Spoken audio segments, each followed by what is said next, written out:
Baadhi ya waumini wa kanisa la Pentecost Holiness Mission Tanzania PAMT, ushirika wa Israel Mbalizi, wametishia kujiondoa katika kanisa hilo wakimkataa mchungaji Francis Mwambigija aliyesimikwa na uongozi wa jimbo ili kuchukua nafasi ya mchungaji Christopher Mwakindu anayetakiwa kustaafu kwa lazima kwa mujibu wa katiba ya kanisa hilo. Baada ya ibada ya kusimikwa mchungaji Francis Mwambigija, baadhi ya waumini ushirika wa Israel Mbalizi wamepinga hatua iliyochukuliwa na uongozi wa jimbo wa kuwaondoa mchungaji Christopher Mwakindu. Kwa jina mimi ninaitwa Agnes Giliadi, ni mshirika wa kanisa la PAMT Israel Mbalizi.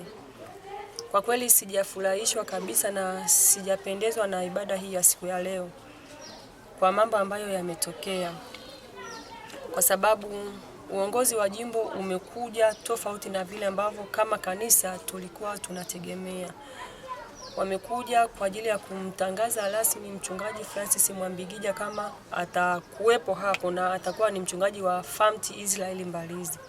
Sijapendezewa na hicho kitu kwa sababu huyo mchungaji toka mwaka jana walimleta kwa mara ya kwanza kanisa, tukamkataa kwamba hatumtaki. Wakaenda wakajipanga tena wakaja kwa mara ya pili, tukamkataa kama kanisa, huyu mtu hatumtaki. Walivyoona hivyo wakamkataza huyo mhusika kwamba bwana, hili kanisa watu hawakutaki, usikanyage tena. Walisema hivyo wakarudi, kumbe wao walikuwa na ratiba zao za chini chini sana. Baada ya hapo ndo wanaibuka leo kwamba huyu ndo atakuwa ni mchungaji wa mahali hapa. Inakuweje kitu cha namna hiyo? Ukizingatia wao wamekuja leo na hitimisho lao tu kwamba imekuwa hivyo kutokana na kikao cha mwisho ambacho wao wamekaa siku ya Jumanne. Inajiuliza watu gani ambao wamekaa kwenye hicho kikao. Wao walisema hivi, ambaye anahusika kwenye hicho kikao ni viongozi wa idara, wazee na wasifa, ila kuna watu kabisa hawana hizo sifa na walikuwepo kwenye hicho kikao. Kama sio mipango na mikakati yao, wamekuja kufanya kitu gani? Kama sio kuyafanya mapenzi yao na makusudi yao. Alafu leo kiongozi wa jimbo anakuja anatufundisha habari njema, tena ametutufundisha vizuri, ila cha kusikitisha sana alichokifundisha sicho hicho ambacho amekifanya yeye kama kiongozi. Habari ya kumtumikia Mungu na kumsikiliza Mungu na sisi tuwe pamoja. Je, hicho ambacho wao wamekifanya, wametuweka pamoja, wametutoa nje na ule mmoja ambao wao wanatutuelekeza kila siku. Wale Amos Mwaswela ni mkazi wa Mbalizi, pia ni mshirika katika kanisa la PAMT Israel Mbalizi. Kweli kilichotokea leo kimetuumiza sana kama washirika wa Israeli, kwa sababu mvutano ulianza mwaka jana. Ni mvutano ambao walikuja viongozi wa jimbo mwaka jana wakasema baba yetu kuanzia sasa ni mwisho kufanya kazi ya Mungu mahali pale. Yaani manake wakamstafisha kinguvu. Nalo tulilalamikia, mwisho wa siku uongozi wa jimbo ukasema tunaenda kukaa tuangalie inawezekana kwa namna moja ama nyingine tumekosea ujio wetu. Na sisi tuliwaambia wazi kwamba hatukatai kwamba baba amefika wakati wa kustaafu, lakini kumstaafu kwake basi mpeni hata haki zake, hata heshima yake mpeni, kwa sababu nimekuwa mshirika wa pale Israeli, huu mwaka ni wa 7 sasa. Toka kipindi hicho kanisa lilivyokuwa kipindi kile ninapoingia na sasa hivi ni tofauti. Ni mambo mengi ambayo ameyafanya pale mchungaji mstaafu baba yetu Mwakindu. Lakini sasa cha ajabu, ujio wao uliokuja leo hawakumpata ile heshima angalau hata ya kuongea chochote. Kitendo kama hicho hajakifanya kwa kuwapatanisha, yani kutoa nafasi ya baba yetu Mwakindu angalau atamke neno hata kwa mtoto wake aliyebadilishwa pale. Ndio vitu ambavyo vimetushangaza sana. Na tunapoamua kufanya kazi ya Mungu, tufanye kazi ya Mungu tukiwa serious. Tusifanye kazi ya Mungu kama siasa. Imefika wakati mtu anaweza kashindwa kutofautisha kwamba hii ni kazi ya Mungu au hii ni siasa, kwa sababu baba zetu wa kiroho ambao yani huyu kiongozi wetu wa jimbo alitakiwa awe mfano, alitakiwa yeye afuate kifungu hadi kifungu, kipengele hadi kipengele. Kwa mfano vipengele vingi ambavyo wamekosea, kipengele mmoja wapo alichokosea, siku walipokaa kikao tarehe 7, askofu amedai kwamba walipiga kula ya kuona kama wanaweza kumtafuta mchungaji kutoka nje au ndani, lakini ajabu yake wakapiga kula kwa watu 22, wakati mara ya kwanza huyu mchungaji waliyemweka leo alikataliwa na kanisa zima. Kwa hivi sasa nitajipa muda nitafakari kwa sababu ili jambo limetokea ni ghafla sana. Tunapoenda ibadani tunaenda kwa lengo la kumwabudu Mungu, hatutegemei kuyakuta makando kama haya tumezoea tunayakuta kwenye siasa huko. Lakini sasa kwa sababu yametokea haya, nitajipa muda nitafakari, lakini nitasimama na baba yangu mpaka dakika ya mwisho. Mimi nimshukuru Mungu kwanza kwa sababu haya mambo yamekaa muda mrefu sana yakitusumbua, yakituvuta. Lakini asante Mungu mpaka hapa tulipofika, kwa sababu limefanyika jambo la jinsi hii kwa jinsi ambavyo Mungu ameona lifanyike. Kwa sababu kama limefanyika manake Mungu amelikubali, pamoja na vile watu walivyotamani iwe, lakini asante kwa sababu limefika hatua hii. Mimi namshukuru Mungu. Namshukuru sana Mungu. Kulikoni ile iliyokuwa hapo mnavutana, sio inakwenda huku inakwenda kukashifa, mara nyingine kama kipindi cha kwanza kashifa za matusi na vitisho kwamba ningefanya hivi na hivi. Okay. Kwa sasa imeonyesha ratiba ilikuwa leo wamsimike Sungao, na baada kumbe Sungao alipogundua alipoacha ameinuka yule waliye mleta mara ya kwanza. Kwa hiyo tunashukuru sasa, kwa maana limeisha kwa jinsi ambavyo ofisi ya jimbo imeona liishe. Akiongea kwa njia ya simu na kituo hiki, Askofu Eli Mwasyove amesema utaratibu umefuatwa kwa mujibu wa kanisa la PAMT na wajumbe waliomchagua mchungaji Francis Mwambigija walikuwa ni wajumbe halali. Nje ya ibada, mchungaji Christopher Mwakindu ameshangazwa na uamuzi uliochukuliwa na jimbo, ili hali waumini wakimkataa kwa kura mchungaji Francis Mwambigija pia hakupewa nafasi ya kushiriki vikao pamoja na kuaga waumini. Jana kulikuwa na tukio la kusimikwa mchungaji kule Mbalizi. Sasa kuna baadhi wanasema hawakutendewa haki, kwamba katiba ilikiukwa, wale wajumbe waliokuwepo kwenye baraza wengine wanadai kwamba hawakuwa waumini. Walikuwa waumini lakini hawakustahili kuwepo kwenye hicho kikao. Sasa ndio nataka kujua labda kanisa linazungumzaje, na tayari mchungaji ameshasimikwa pale. Hapana. Ndio. Ile haina tatizo kwa mtazamo wa kanuni zetu sisi kama PAMT.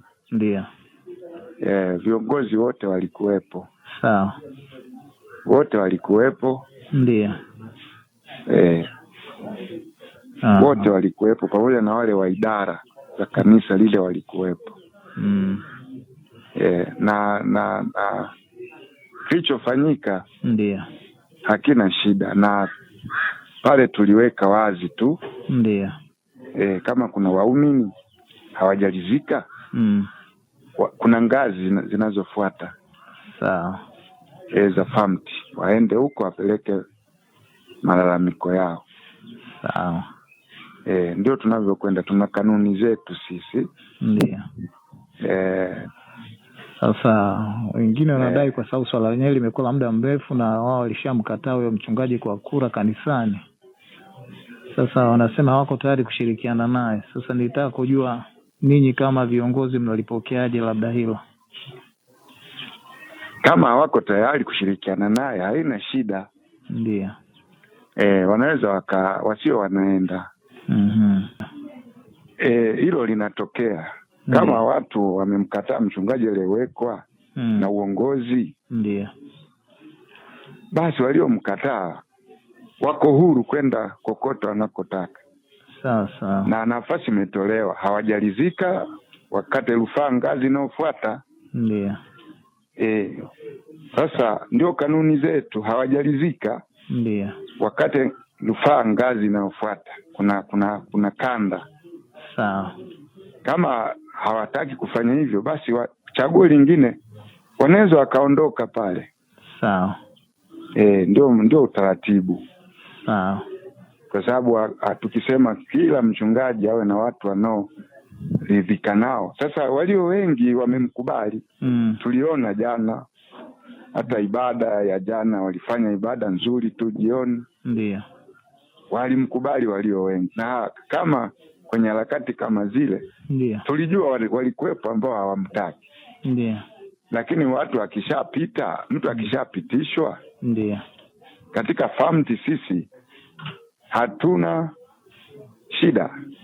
Au maamuzi yakishatolewa, ndio, yanakuwa yametolewa. Sawa. Wale ambao hawajalizika walipewa nafasi ya kwenda ngazi inayofuata, wapeleke madai yao. Sawa. Si kwa njia nyingine yoyote. Sawa.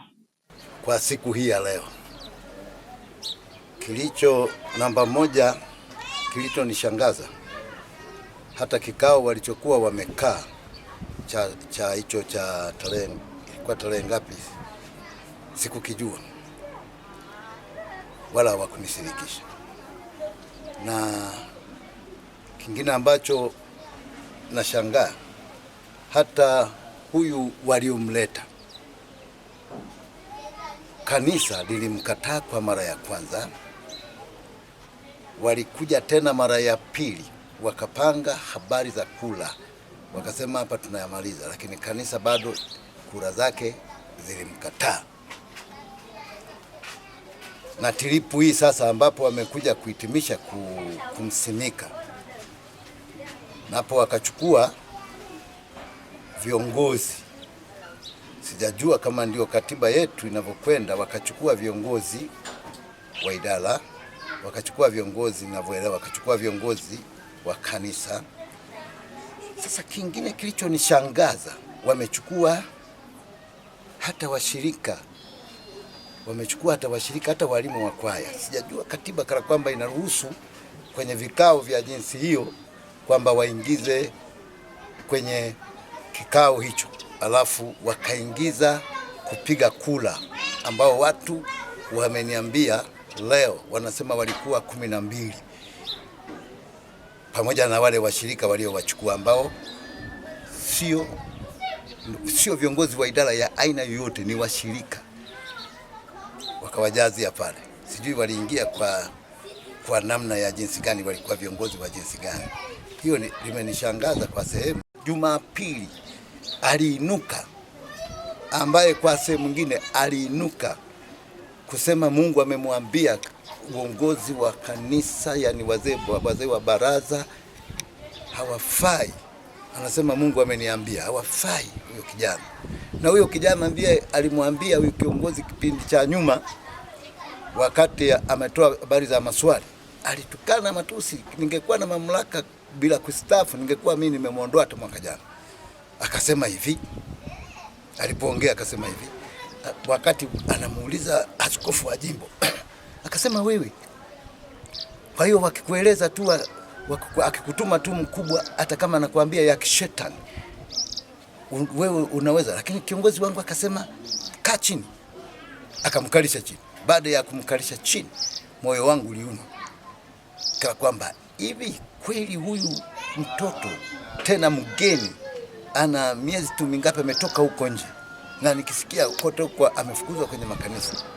Sasa nitaka niseme nimweke pembeni, ikashindikana. Lakini leo ndio nikakuta wanasema kwenye kikao hicho, ambaye ni mshirika ndio alikuwa mnenaji mkubwa kwa mambo ya kushangaza. Mimi nimeshangaa sana. Hawajanipa kipindi chochote cha kwamba labda niseme, labda niongee kilichomo ndani ambacho nakiona kama mshauri. Maki waliniweka hapa kama mshauri, kana kwamba huyu kama kijana huyu sijui tumshaurije. Sasa nitaka niongee kwamba mtumishi wa Mungu wamemleta kweli, ambaye walimkataa kama mara mbili, lakini ilikuwa labda angeweza kumsaidia kwa mambo ya kuangalia sana watu ambao unaweza kusema uko karibu wanatetea, kumbe wana mambo ya kwao. Lakini nashukuru askofu wa jimbo ametufundisha neno la Mungu leo vizuri, lakini amenizuia nisiseme lolote. Kwa mimi nashukuru, nimeona hili jambo kwa wakati mwingine ni kama wamesema ondoka, lakini nilikuwa naogopa kwamba nikiondoka wataanza kusema ame kanisa, amemega kanisa. Na kipindi kile walisema nimemega, lakini mimi niliwangoja kama jinsi walivyosema usubiri, ngoja mpaka pale tutakapomleta. Na wakaniambia, nikasema labda niondoke, wakasema hapana, kaa hapo. Ndio nilikuwa na wasubiri, lakini leo wamekuja kwa njia ya jinsi hiyo. Nimeshangaa sana, hata bila kanisa kuliambia, wanaliambia leo kwamba ndio hii tumeamua, mamlaka yetu ndio tumeamua. Sasa mimi ningefanyaje? Uongozi wa kanisa hilo uliamua kumsafisha rasmi mchungaji Christopher Mwakindu Aprili 27 mwaka 2025, lakini waumini walipinga kitendo hicho wakidai kulikuwa na hila ndani yake. Kutoka hapa kanisa la PAMT Mbalizi, hii ni Machweo Online TV.